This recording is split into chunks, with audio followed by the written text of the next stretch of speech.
Alright guys, today we are gonna be reacting to why Russia built a skyscraper in the middle of nowhere. Let's jump in and see what's going on. Where the tallest building in Europe is. Well, it's not the Shard in London or the Commerzbank Tower in Frankfurt, or even Warsaw's brand new super tall, the Warsaw Tower. It's actually way over here, on the outskirts of St. Petersburg, a full 12 kilometers beyond the city centre. This is the Lacta Center, and at 462 meters, it's by far the tallest building in Europe, standing higher than the Empire State, the roof of One World Trade Center, and 3 times higher than the next tallest building in St. Petersburg. It's also the northernmost and probably coldest skyscraper in the world. So why have the Russians built such a colossal building, and why on earth have they built it here? Let's see. This building is huge. The Lacta Center contains the largest volume of glass ever in a high-rise structure. There are more than 16,500 curved panes. Just to build its foundations took the largest continuous concrete pour ever, even more than was needed under the Burj Khalifa. An astonishing 20,000 cubic meters of concrete was placed over a 49-hour period, setting a new world record. Wow, that's beautiful. When I haven't had the opportunity to see this at night, and this looks amazing. It looks very beautiful. That's very beautiful.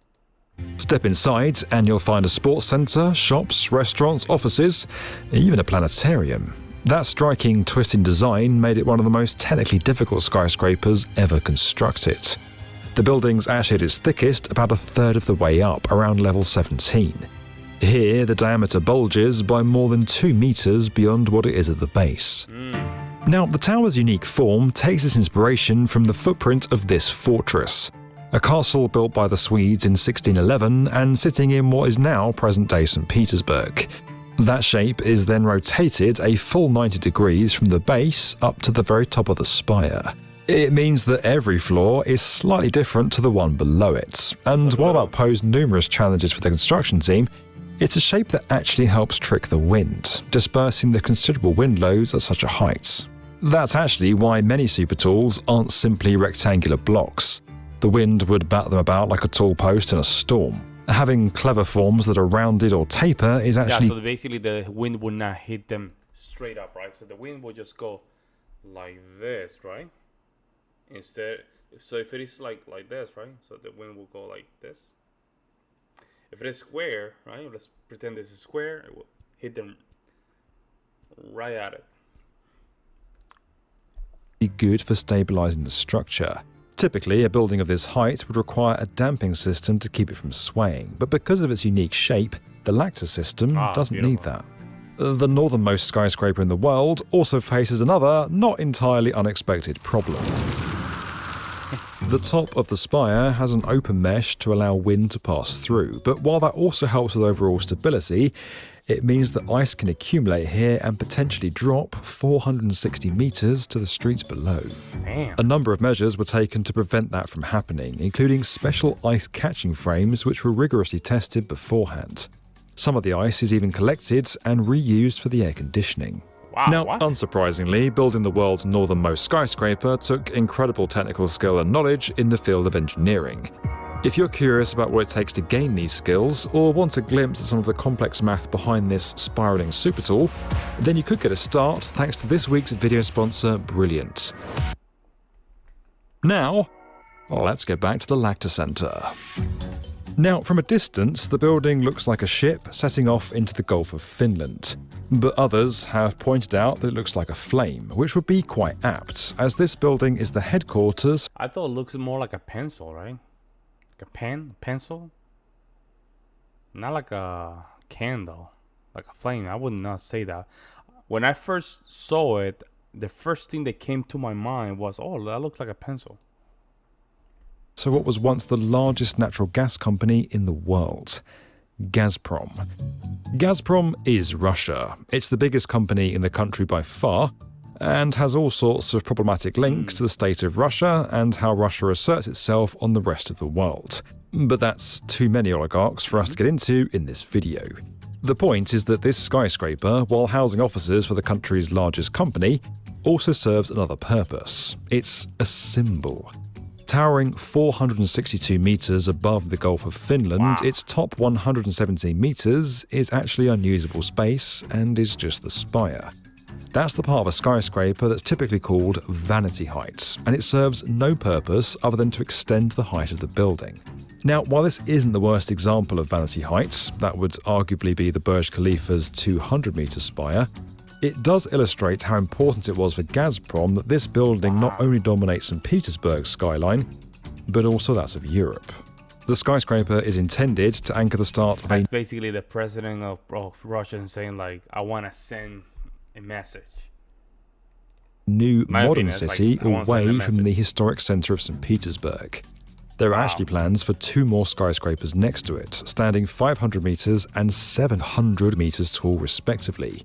Although with the current state of Gazprom, those towers might be some way off. Russia's invasion of Ukraine has meant many countries are refusing to work with Russian companies. Sanctions have hit Gazprom hard, and the company reportedly lost $7 billion in 2022. It's a lot of money. Now, the idea of building a sleek, modern, Manhattan-like downtown away from picturesque boulevards is pretty common in Europe. As a whole, the continent doesn't really like skyscrapers and has never really embraced them to the same extent as the US and Asia. Instead, it treats them like a kind of dirty secret that's tucked away from view.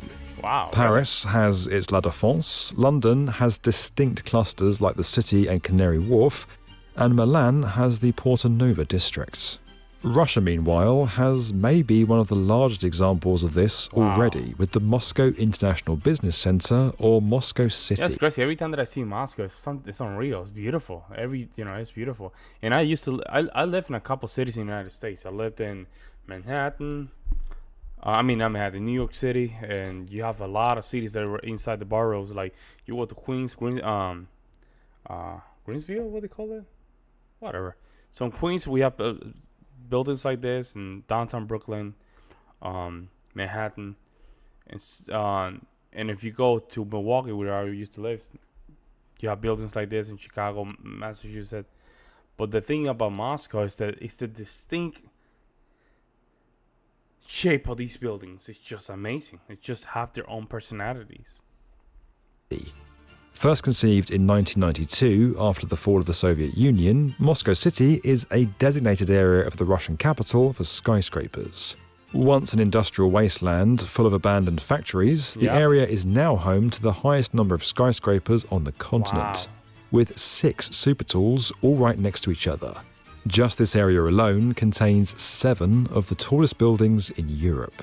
Wow. Moscow City was 45% empty for some time, according to estimates, and is plagued by issues, including a lack of connection to public transport thanks to its out-of-the-way location.